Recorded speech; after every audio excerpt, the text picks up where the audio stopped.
Good morning. It's Monday morning, the day the Lord has made. Today I want to talk about an opportunity I had to go to Israel. The way it came about, my friend Francis Nicholson, the circuit court judge in Greenwood, South Carolina, I've told you about him several times, but he called me and said, "Hey Dick, there's a trip being planned to go to Israel, and I'm signed up.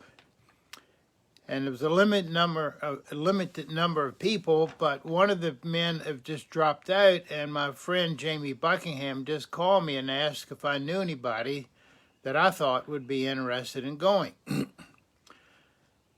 So, what do you think? Would you like to do that? It was about a 2-week trip. I said, "Well, let me talk to Becky and the elders, and I'll get back to you." So I immediately talked to Becky. She thought it was wonderful. And I called the elders, and they agreed, no problem, be gone for 2 weeks. And so I called him back and said, yes, I'd be interested. I'd like to do it. So in about an hour, Jamie Buckingham called me back. Called me and gave me particulars. I knew who he was. He had helped write some books. Tramp for the Lord, I think, about, I can't remember her name now. And a book about Nicky Cruz. Anyway, he had taken several times men to Israel, and but it wasn't a normal trip like going through the Holy Land. What they did was they went across the Suez Canal and followed the footsteps of Moses. And so it looked like a wonderful opportunity. So I think there were 16 men total, and we met at the airport in New York on a Sunday after evening, early evening, and I guess flew out of JFK. There were 16 people. My friend Francis, of course, Jamie Buckingham. I can't remember all the others, but a guy named Stephen Strang, who was at that time the editor of a magazine called Charisma. Peter Marshall Jr., the man I had tried to get to come to speak at Erskine, was on this group. Mickey Evans, a man who ran a treatment center type in Florida. Actually, Jerry and Mary Faith Foley know him well. I think he even married them. And a bunch of other men, pastors and leaders in their area communities. So we left out of New York that night and flew and landed in Zurich, Switzerland. And they had us in the airport for a couple hours just waiting, and then they asked us to all get on a bus. And we noticed it was just our group of 16 men, and they drove us out, seemed like miles, but still on the airport, to a building, a little warehouse. And when we got off the bus, the first thing we noticed was there were people, a couple men and a couple women with Uzis. So we go in, and they had all of our equipment in there. Since we were going to be going across the Sinai and traveling on a six-wheel drive military type vehicle, we were taking all of our food, fruit, that freeze-dried type stuff, plus other equipment, and we had it in crates. And so they had opened the crates, and they had all of our personal stuff there, and they were going through it, and there were Israelis, all of them Israelis, with their Uzis.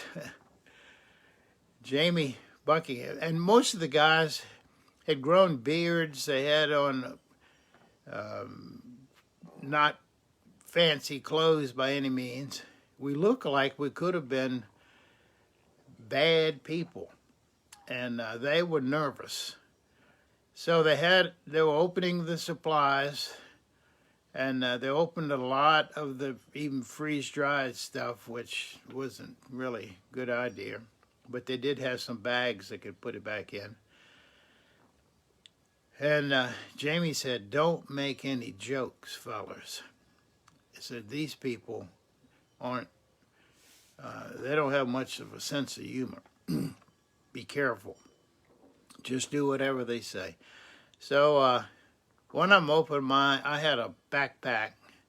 And when I was in Boy Scouts, we had one of these mess kits, and it was kind of 6-8 inches round, and it was two parts. It had a pan and a cup and a bowl to eat out of, and but it looked like a landmine, to be honest, and it was in the khaki wrap. So when they opened my pack, they pulled that out, and somebody said something, and I don't know what they said. It was Israeli talk and Hebrew of some sort. And when she said that, about 3 people came running over with their machine guns. and then she said, "Open it." And then she said, "Slowly." So I took it apart, and they saw it was just a mess kit. But I realized they were not. They were nervous, and they had every right to be, and they still are like that. If you've ever been to Israel, you know that they scrutinize you, coming and going. So we finally got everything packed back up and on a El Al plane and flew into Israel. I guess Tel Aviv, and someone was there and took us into Jerusalem, and we stayed in a compound, and I can't quite remember. It had some country, not Israel, ran it, but it was very nice trees. Stayed in dorms. That night, the first day we got there, we didn't get there till in the afternoon, and we got settled in, and we went to the Jerusalem Baptist Church, hosting us for dinner. They knew Jamie. Jamie was a well-known writer, speaker, pastor. So we go to the Jerusalem Baptist Church, and on the way there, Jamie told us, he said, "Look, if you don't drink wine, that's fine, but don't make any big deal about it. Just say, no, thank you, because they're going to serve us wine." So we get to Baptist Church, we're having dinner, and they had a bottle of wine for every 2 men. I was fortunate. The guy that I was sitting beside didn't drink wine. But actually, I didn't like it.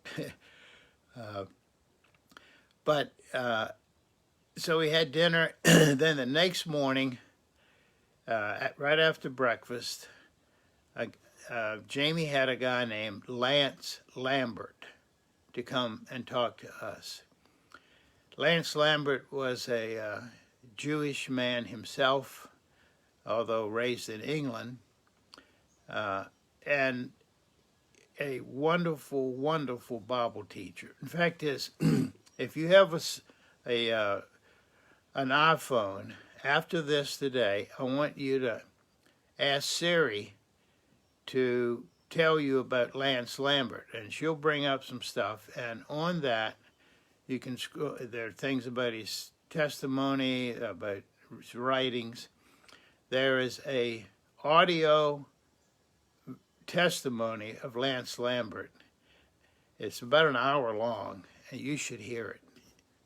I encourage you to do that.